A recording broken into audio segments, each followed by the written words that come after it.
जी बिस्मिल्लाहिर्रहमानिर्रहीम। अस्सलाम वालेकुम डियर स्टूडेंट्स। उम्मीद करता हूँ आप सब लोग खैर वाफिस से होंगे।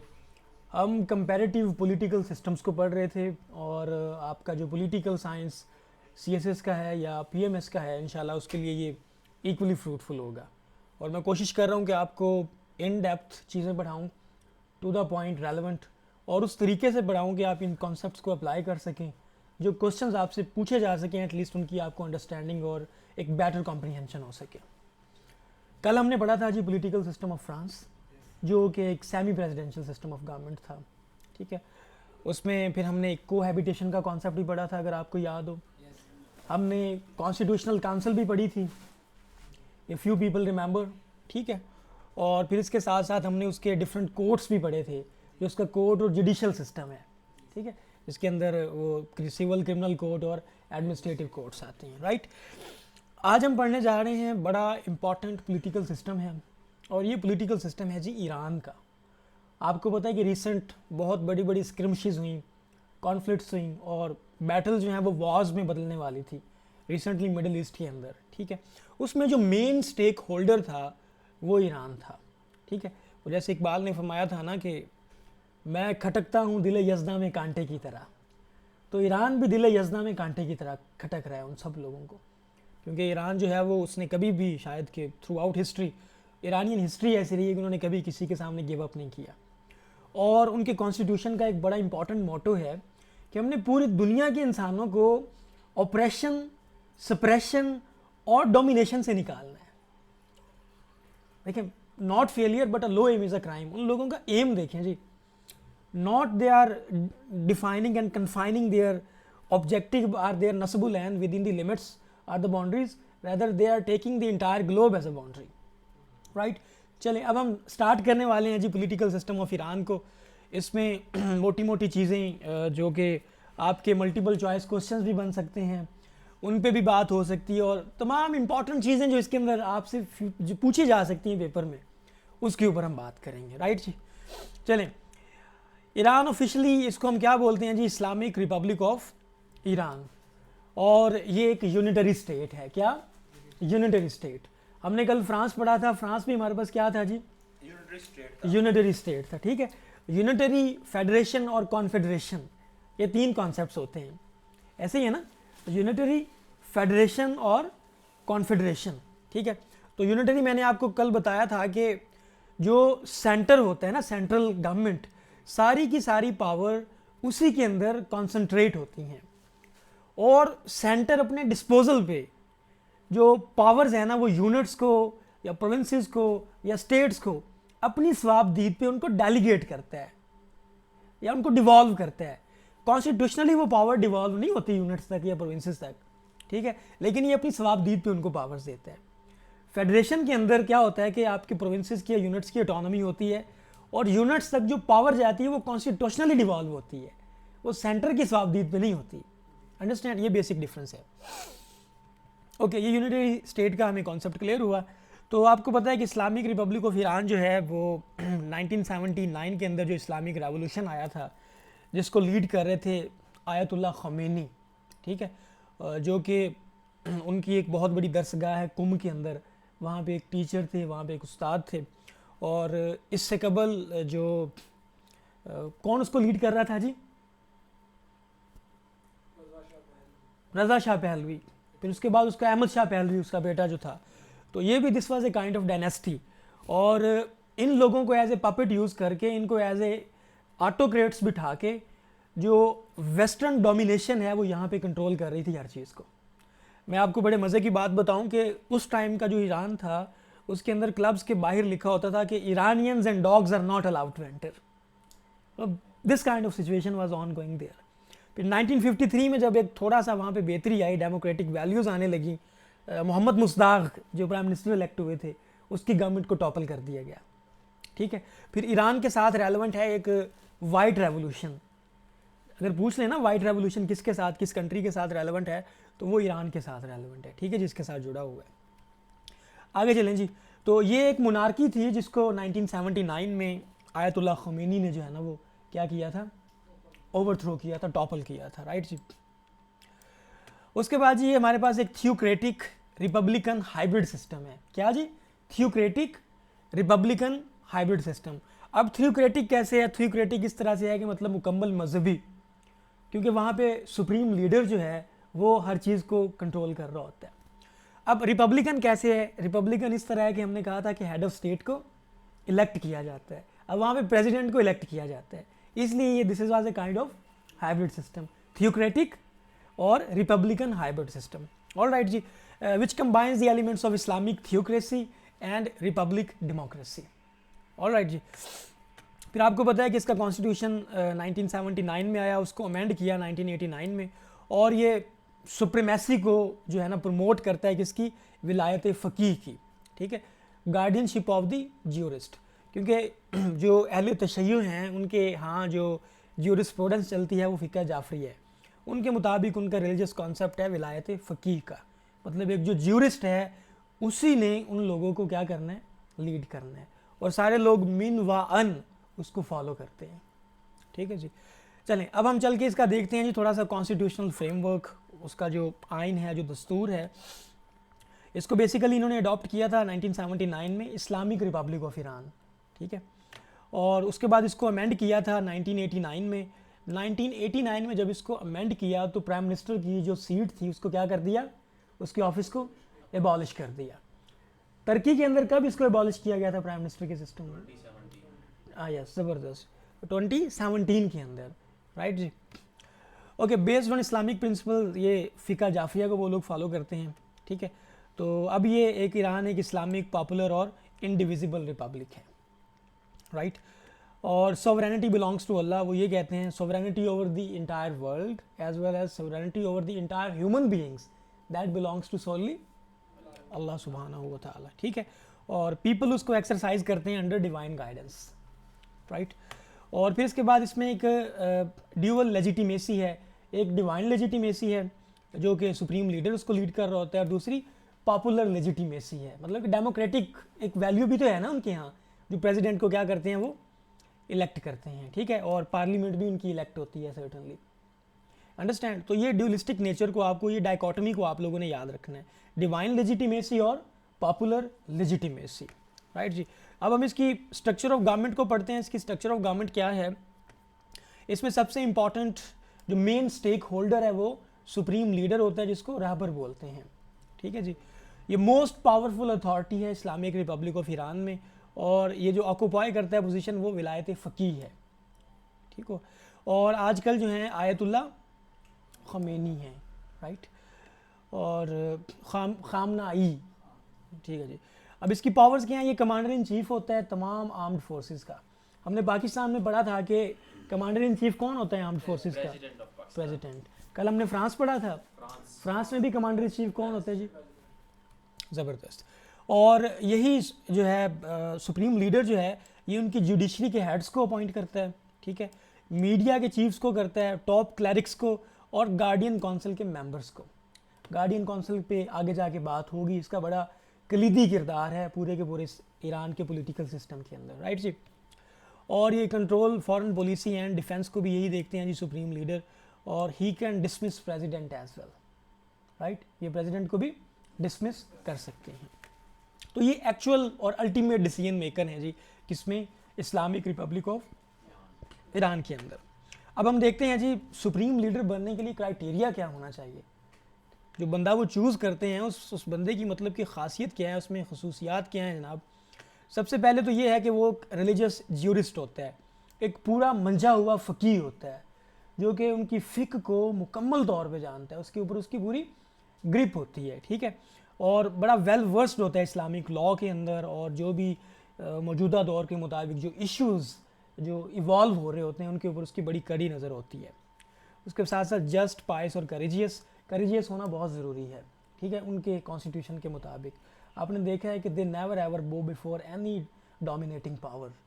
ठीक है, अगरचे एक छोटा सा मुल्क है उसके ऊपर इतनी बड़ी बड़ी वो जो है ना सैंक्शंस लगी हुई हैं, ताकि उसके मिलिट्री एम्बार्गोज भी किए गए हैं उसके ऊपर। ठीक है, इराक की जो जंग लगाई गई थी इनके खिलाफ, राइट। तो despite this they didn't give up and they are fighting. So उनका क्राइटेरिया है कि बंदा करेजियस भी होना चाहिए उसके साथ साथ, और उसके साथ साथ वो पॉलिटिकली और सोशली अवेयर भी होना चाहिए। ठीक है, हम कहते हैं कि एक बंदा जो है ना, हम डिवीजन कर देते हैं, हम इस्लाम के अंदर एक डिवीजन की हुई है ना कि ये बंदा दीन के मामलात को देखेगा, ये बंदा दुनिया के मामलात को देखेगा। हम ऐसे कहते हैं ना, मुल्ला और मिस्टर वाली जो, वहाँ पे कहते हैं नहीं, एक ही बंदा एट अ टाइम पॉलिटिकली भी अवेयर हो, सोशली भी अवेयर हो, और रिलीजियसली भी वो बंदा वैसे ही अवेयर होना चाहिए, तो वो इस मसनद पर मसनद नशी हो सकता है, right. Able to interpret and protect the principles of Islamic revolution, जो उनका इस्लामिक रेवोल्यूशन आया था, जो उनकी जो है वो बेंचमार्क है उनका, कम से कम उसको सही से इंटरप्रेट कर सके, उसको सेफ गार्ड कर सके।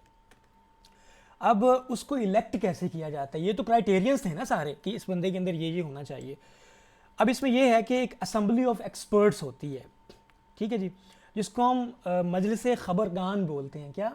मजलिस खबरगान, असम्बली ऑफ एक्सपर्ट्स, ठीक है, वो सुप्रीम लीडर को अपॉइंट करती है। अब ये कॉन्स्टिट्यूशनल बॉडी है जो कि कंपोज्ड होती है 88 इस्लामिक स्कॉलर्स के ऊपर, ठीक है, जिनको इलेक्ट किया जाता है फॉर 8 ईयर्स, राइट, इनको इलेक्ट किया जाता है फॉर 8 ईयर्स, और ये उसके बाद ये 88 इस्लामिक स्कॉलर्स मिल के वोट करते हैं और इसको सुप्रीम लीडर को क्या करते हैं, इलेक्ट करते हैं, राइट जी। ये 88 इस्लामिक स्कॉलर्स मतलब कि असम्बली ऑफ एक्सपर्ट्स, वो सुप्रीम लीडर को क्या कर रही है, इलेक्ट कर रही है, ठीक है जी। और members of assembly are vetted by guardian council before elections. अब ये जो असेंबली ऑफ एक्सपर्ट्स में जिन लोगों ने 88 लोगों ने इलेक्ट होना है, इन लोगों की क्राइटेरियन, इन लोगों की एलिजिबिलिटी को भी देखने के लिए सबसे पहले गार्डियन काउंसिल उनके क्रेडेंशियल्स को देखती है। अब गार्डियन काउंसिल का बड़ा की रोल है इस पूरे पॉलिटिकल सिस्टम के अंदर, इसको हम आगे चल के देखते हैं, राइट जी। ये छोटी छोटी काउंसिल जो हैं, ये छोटी छोटी असम्बलीज हैं, इनको आपने याद रखना है, इनके ऊपर कभी कभार सवाल आ जाता है, ठीक है। तो सुप्रीम लीडर को इलेक्ट करने वाली कौन सी पावर है जी, असेंबली ऑफ एक्सपर्ट्स, इसमें 88 स्कॉलर्स हैं, right, and they are elected for 8 years, ठीक है। अब इसमें छोटी सी मजीद एग्जांपल दी हुई है कि आयतुल्लाह ख़मैनी की डेथ के बाद 1989 में असेंबली ऑफ एक्सपर्ट्स ने इलेक्ट किया आयतुल्लाह अली ख़मैनी जो थे, ठीक है। दो ही वाज नॉट अ मर्जा एक वहाँ पे टर्म यूज़ होती है, इसको हम डिस्कस कर लेंगे, राइट जी। अब जब ये इलेक्ट हो जाता है सुप्रीम लीडर, तो उसके बाद इसका रोल क्या होता है, ठीक है। आपको रोल पता है कि इसने की ऑफिशियल्स को अपॉइंट करना होता है। की ऑफिशियल्स में आपका चीफ जस्टिस आता है, आर्म्ड फोर्सेस के हेड्स आते हैं, और गार्डियन काउंसिल के मेंबर्स को भी सुप्रीम लीडर ने क्या करना होता है, अपॉइंट करना होता है, ठीक है। Guardian council I am calling again and again because it plays a key role and we are going to discuss it later on. उसके बाद उसकी अथॉरिटी होती है फॉरेन पॉलिसी पे, मिलिट्री पे और नेशनल सिक्योरिटी के ऊपर, and he can dismiss the president on the recommendation of supreme court या पार्लियामेंट, ठीक है। दो तरफ से उसको रिकमेंडेशन आती है अगर उसने प्रेसिडेंट को रिमूव करना हो, या तो पार्लियामेंट की तरफ से या सुप्रीम कोर्ट के अंदर उसके ऊपर कोई इल्ज़ाम साबित हो जाए तो।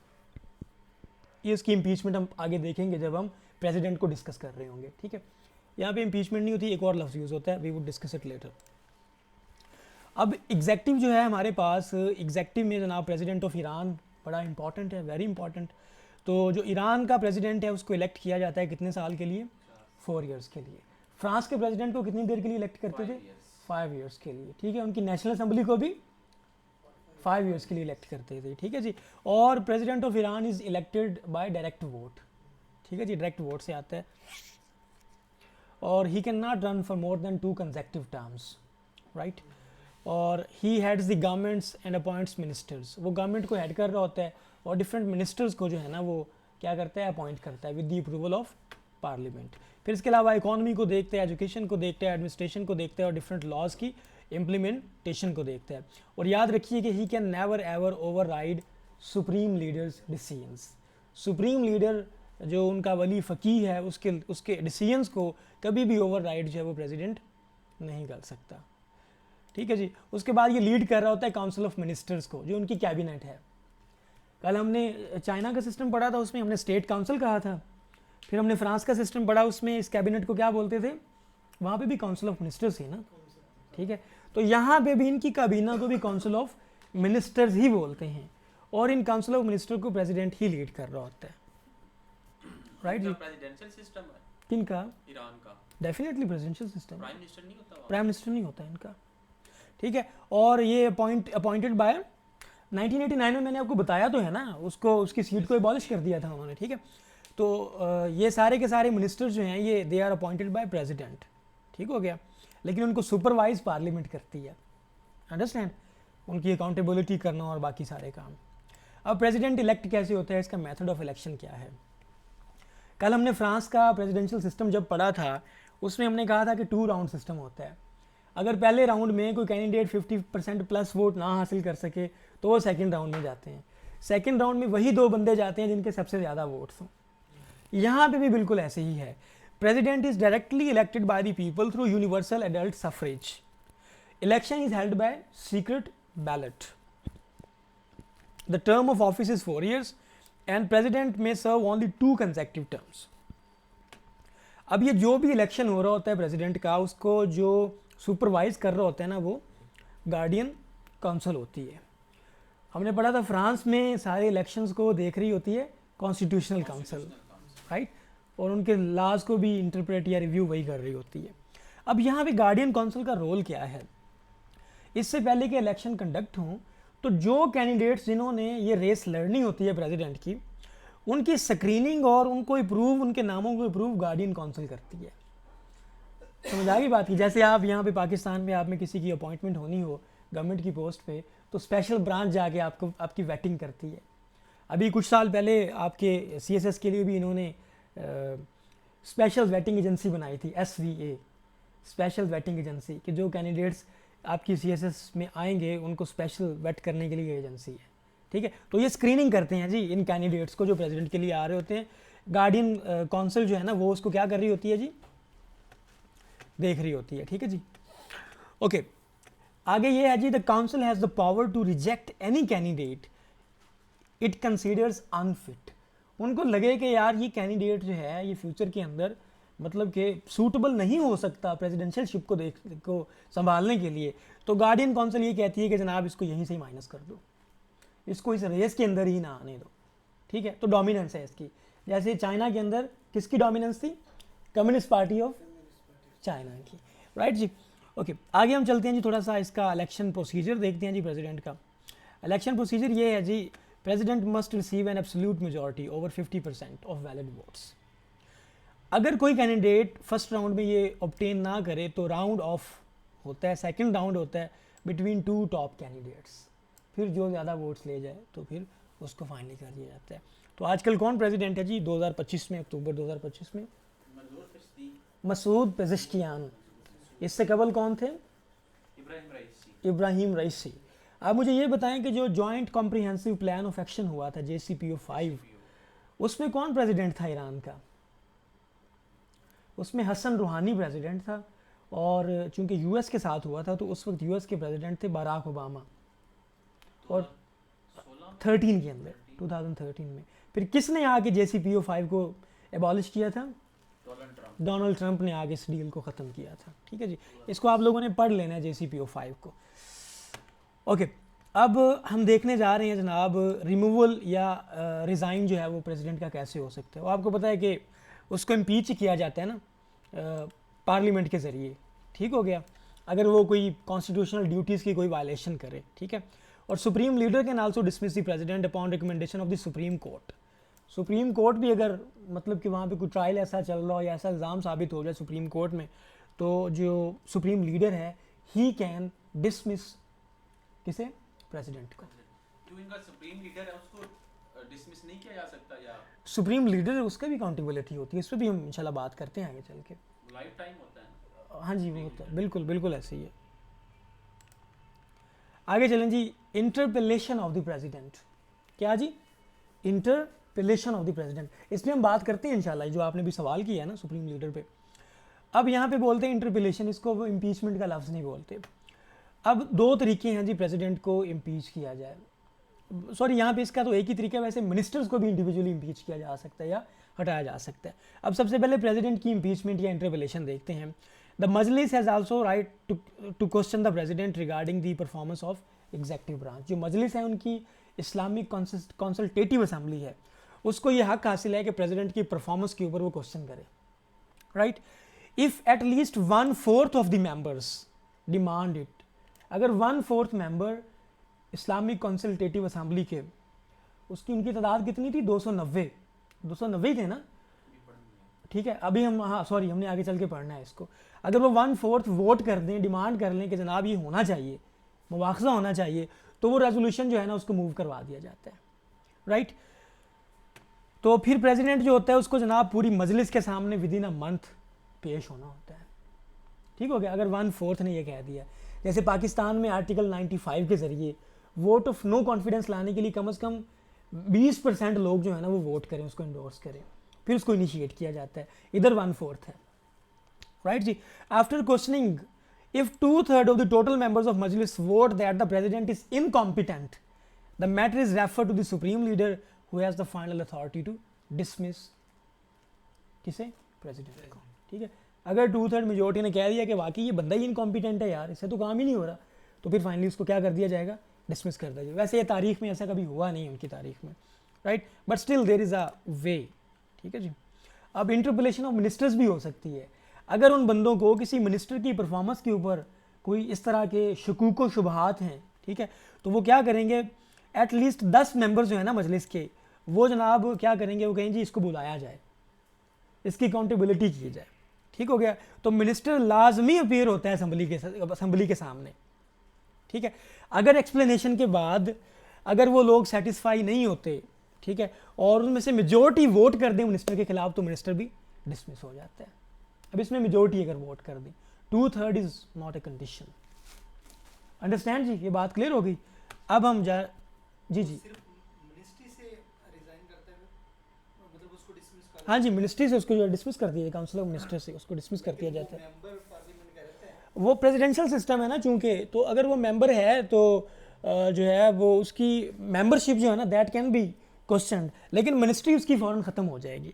अब प्रेसिडेंशियल सिस्टम में ज़रूरी नहीं होता कि जो बंदा लेजिस्लेचर का पार्ट हो वही कैबिनेट का पार्ट भी हो, उसने खुद पिक एंड चूज़ करने होते हैं, जो बंदा उसको परफॉर्मेंस में अच्छा लगे या जो एक्सपर्ट लगे या उसको तो टेक्नोक्रेट लगे। अगर वोट ऑफ नो कॉन्फिडेंस या यहाँ पे इंटरपेलेशन जो है वो एक मिनिस्टर के खिलाफ हो, ठीक है, तो एक मिनिस्टर कर जाएगा वो, हाँ जी। अगर प्रेसिडेंट के खिलाफ हो तो साथ सारी कैबिनेट भी जाएगी उसकी। इसके वो फिर डेफिनेटली जो है वो दोबारा इलेक्शन होना है ना उसका, हाँ, दोबारा इलेक्शन होता है। काउंसिल ऑफ मिनिस्टर भी सारी उसके हाँ, साथ ही अब इसमें जो है ना कलेक्टिव रिस्पॉन्सिबिलिटी का वो नहीं है मामला।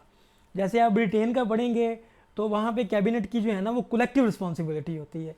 एक मिनिस्टर ने गलती की है तो वो सारी कैबिनेट की सारे जवाबदेह होते हैं उसमें, ठीक है। ये थोड़ा सा डिफरेंस है इंशाल्लाह। बाकी ग्रेजुअली इंशाल्लाह हम इन सारी चीज़ों को पढ़ते रहेंगे और over the course of time you would get a mastery over the entire comparative political system, Inshallah, right? sir. Take it from my words.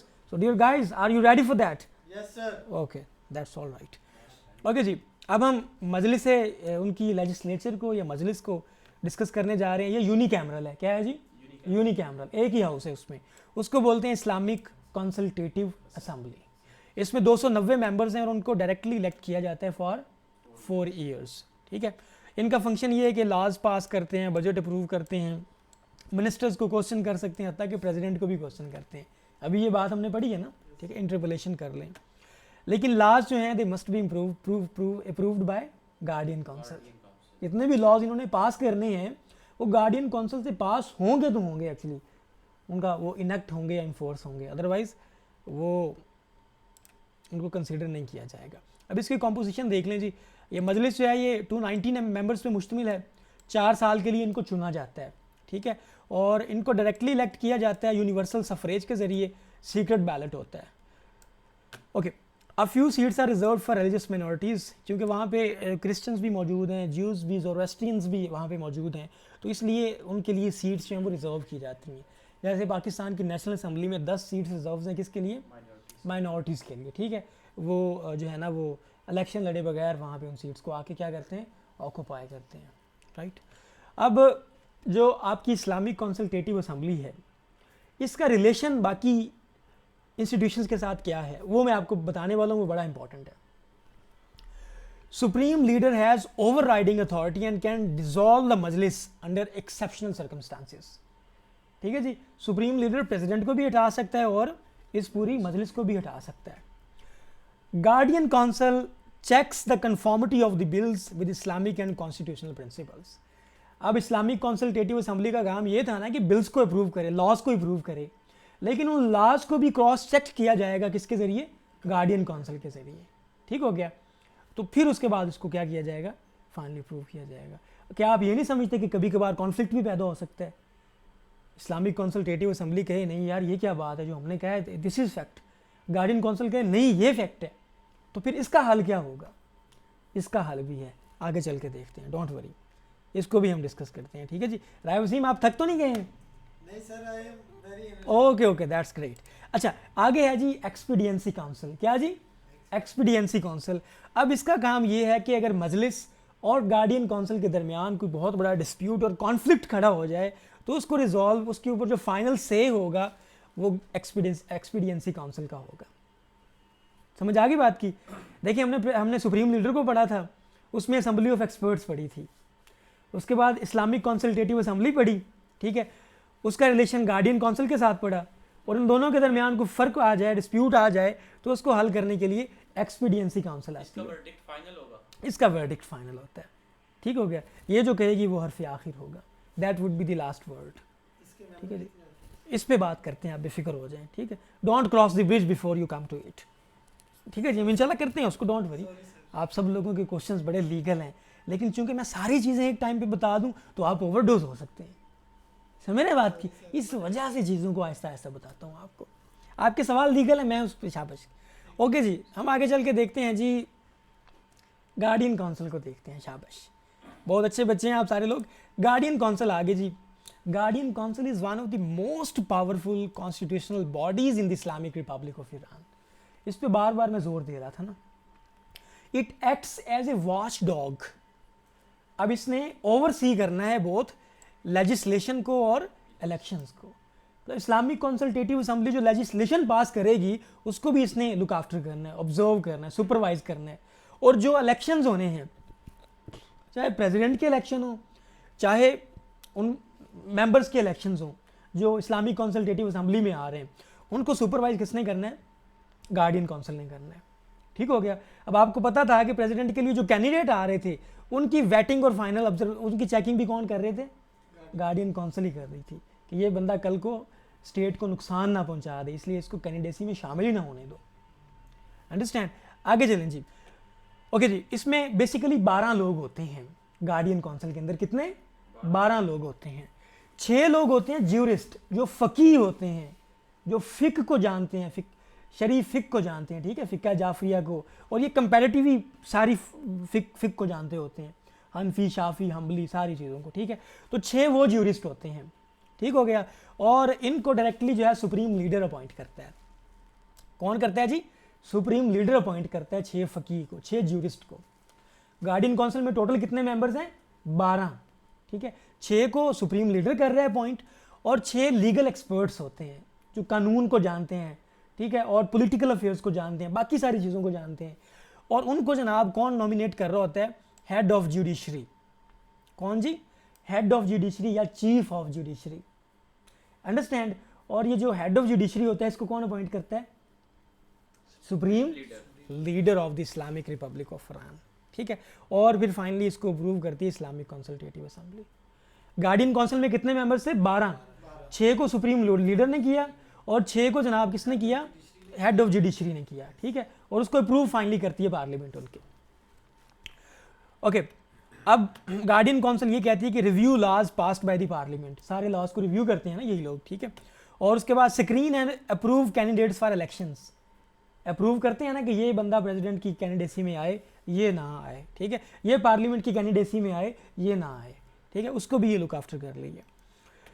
Powerful gate keeper है जी, ठीक है। और इसके मेंबर जो हैं 6 साल के लिए सर्व करते हैं।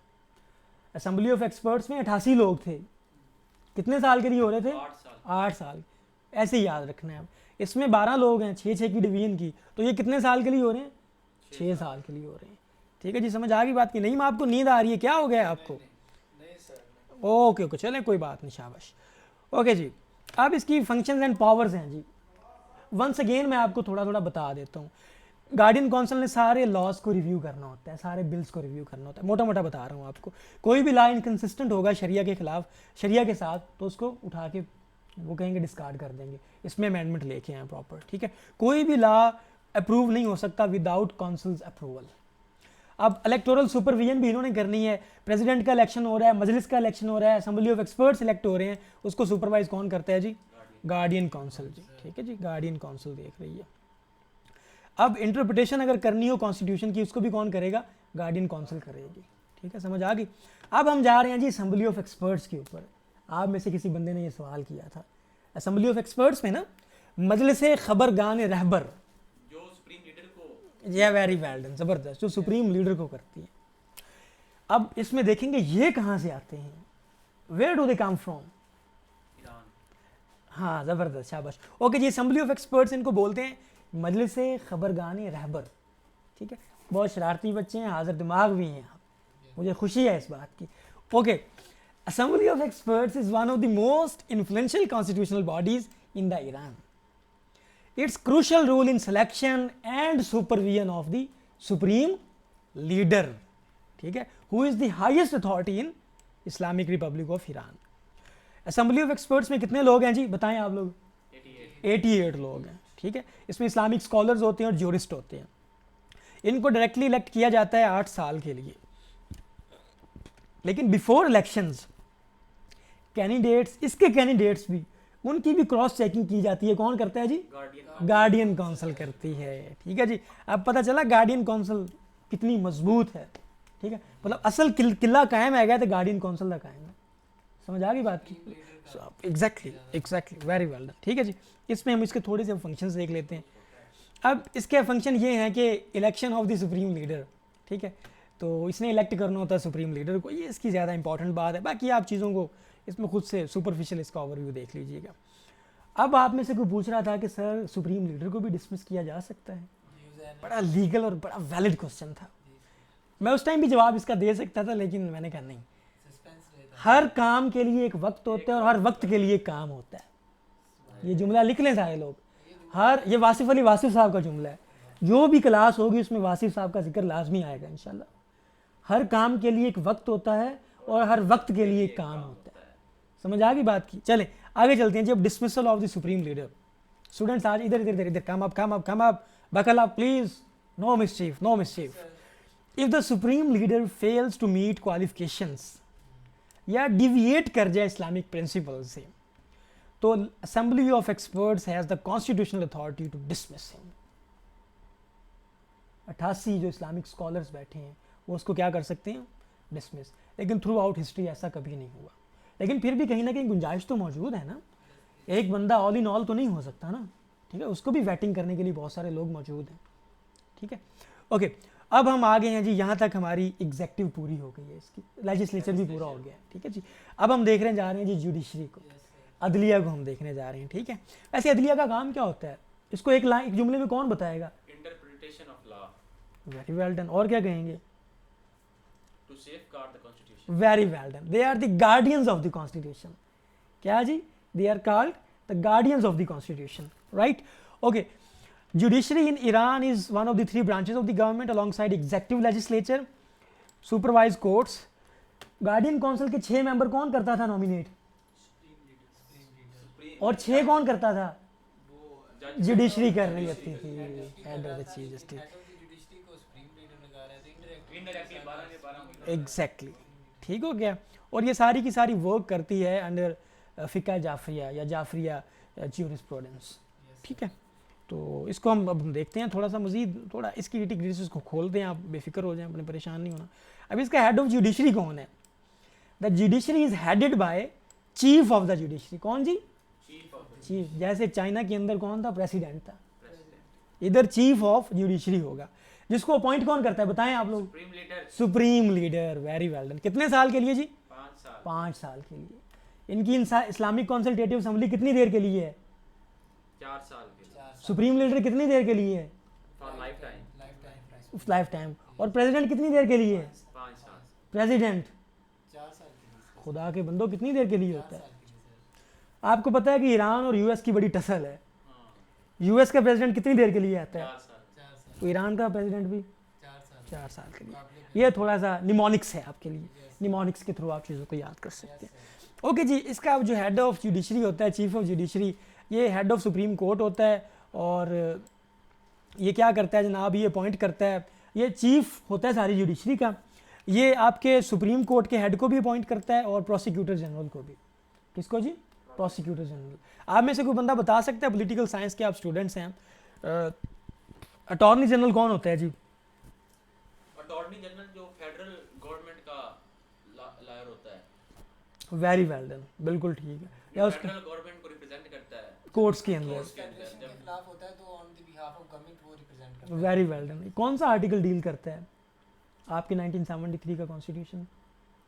आर्टिकल 100, इसको आपने क्रॉस चेक करना है। Article 100 deals with the attorney general of. आजकल कौन है? मसूद अवान साहब हैं। ये आप ये सारी जो है ना, आप चूंकि पॉलिटिकल साइंस के स्टूडेंट्स हैं, you should be well informed and you should be well aware. वो होता है जो प्रोविंशियल गवर्नमेंट का Very लॉयर होता है। 136 आर्टिकल डील करता है इसे। इसको 136 नहीं, इसको 140 करता है। 140 तो लोकल 140 ए लोकल गवर्नमेंट का है। 140 जो है वो एडवोकेट जनरल की बात करता है। ठीक है जी, आपने ये चीज़ें याद रखनी है। आप पॉलिटिकल साइंस के स्टूडेंट हैं तो हमारे सर हमें अक्सर कहा करते थे कि बेटा आप पॉलिटिकल साइंस के स्टूडेंट हैं तो आपको कम से कम पाकिस्तान का कॉन्स्टिट्यूशन फिंगर टिप्स पे होना चाहिए, कम से कम एटलीस्ट बेयर मिनिमम लेवल पे आपको बता रहा हूँ। हो जाने तो अच्छी बात। हाँ वो भी ठीक है, अच्छी बात है, खुशाइन बात है। चलें अब हम स्ट्रक्चर ऑफ कोर्ट्स को देखते हैं। सबसे पहले सुप्रीम कोर्ट है जी, ये हाईएस्ट जुडिशियल अथॉरिटी है कंट्री में और ये ensure uniform interpretation of laws and final judgments in certain cases. ये जितनी भी अपील्स आती हैं ना इंपॉर्टेंट क्रिमिनल केसेस में जिसमें प्रेसिडेंट या मिनिस्टर भी इन्वॉल्व हो, उसको भी सुप्रीम कोर्ट इनका देख रहा होता है।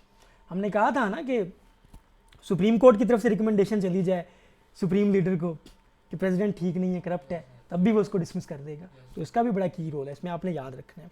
उसके बाद इसमें पब्लिक कोर्ट्स होते हैं, इसमें सिविल, क्रिमिनल और फैमिली मैटर्स को देखते हैं लोकल लेवल पे। ठीक है जी, तो ये बेसिकली ये हायरार्की है इनकी।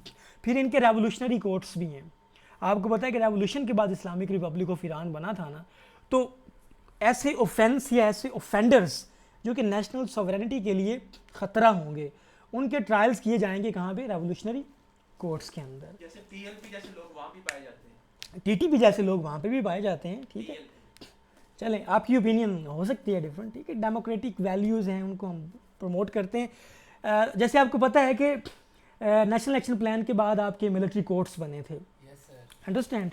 कौन सी अमेंडमेंट थी? 21st 21st अमेंडमेंट थी। फॉर 2 years बने थे ना, 15 में, यस फिर 7, हाँ एक्सटेंड। 23rd में एक्सपेंड हो गए थे। वेरी वेल डन, शाबाश। तो इस तरह के रेवोल्यूशनरी कोर्ट्स हैं 1979 में इन्होंने इस्टेब्लिश किए।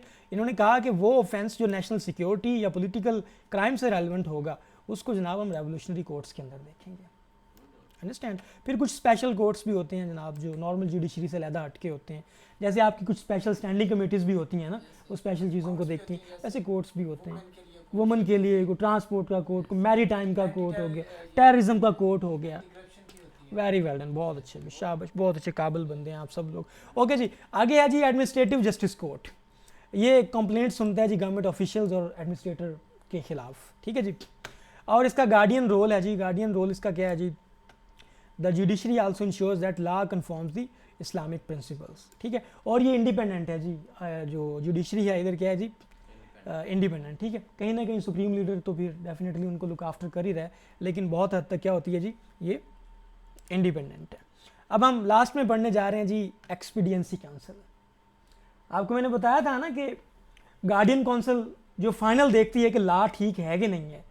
इस्लामिक कंसल्टेटिव असेंबली का पास किया हुआ, पास होने वाला, भी हुआ नहीं पास। ठीक है, अब इन दोनों के दरमियान अगर कॉन्फ्लिक्ट आती थी तो कौन सी बॉडी देखती थी? Expediency council. Very well done. इसको मजमाए तशखीस मसलहत बोलते हैं, मजमाए तशखीस मसलहत। ठीक है, मसलहत वक्त की है, किसके अमल का मयार, किसकी आंखों में छाया है शियारे गियार। ये अल्लामा इकबाल के बड़े खूबसूरत अशार हैं। ठीक है जी, एक्सपीडियंसी काउंसिल को सुने जी। ये मीडिएट करती है जो डिस्प्यूट खड़ा हो जाए पार्लियामेंट और गार्डियन काउंसिल के दरमियान।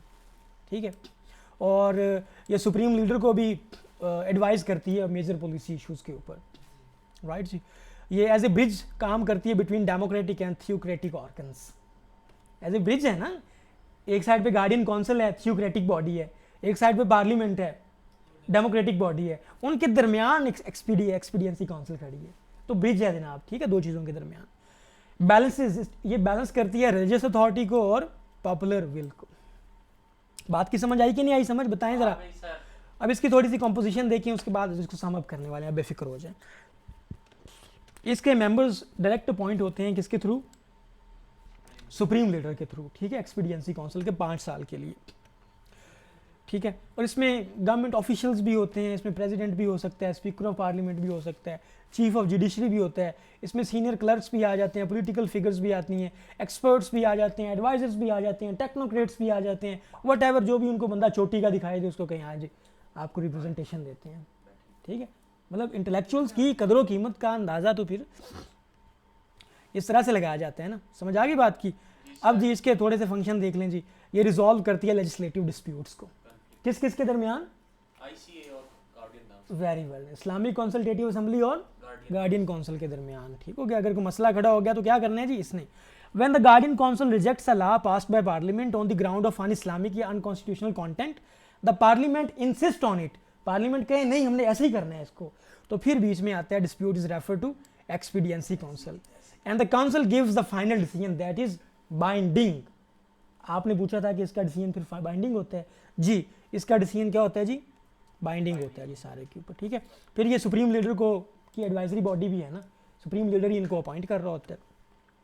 लेकिन जी लास्ट में हम इसको सारे को समअप करने वाले हैं, इसको सारे लोग गौर से सुनिएगा। Features of Iran political system, आपकी आसानी के लिए सारा कुछ किया।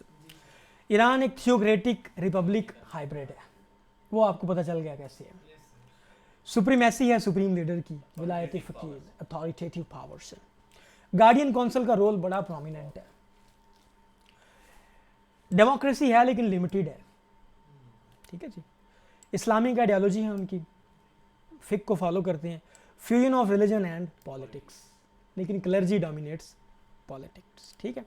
इसकी आपने स्ट्रेंथ देख लेनी है, इसकी वीकनेसेस देख लेनी है, और इसकी इंपॉर्टेंस क्या है पाकिस्तान के लिए ये आपने देख लेनी है। उसके बाद मैं कंक्लूजन जैसे आप लोगों के सामने पढ़ता हूँ, आप सब लोगों ने सुनना है, ठीक है जी। बहुत अच्छा लिखते हैं। हाँ, thank you thank you. Iran political system is a unique model of Islamic governance, unique model of Islamic governance blending theocracy with limited republicanism. It has maintained political stability since 1979 but faced challenges of authoritarianism, factionism and democratic deficits. ठीक है जी। अगर तो ये lecture आप लोगों को अच्छा लगा है तो अपने दोस्तों के साथ लाजमी शेयर करें, ठीक है जी। मे अल्लाह ब्लेस यू, अल्लाह आपको कामयाबियां अता फरमाए जी। Thank you.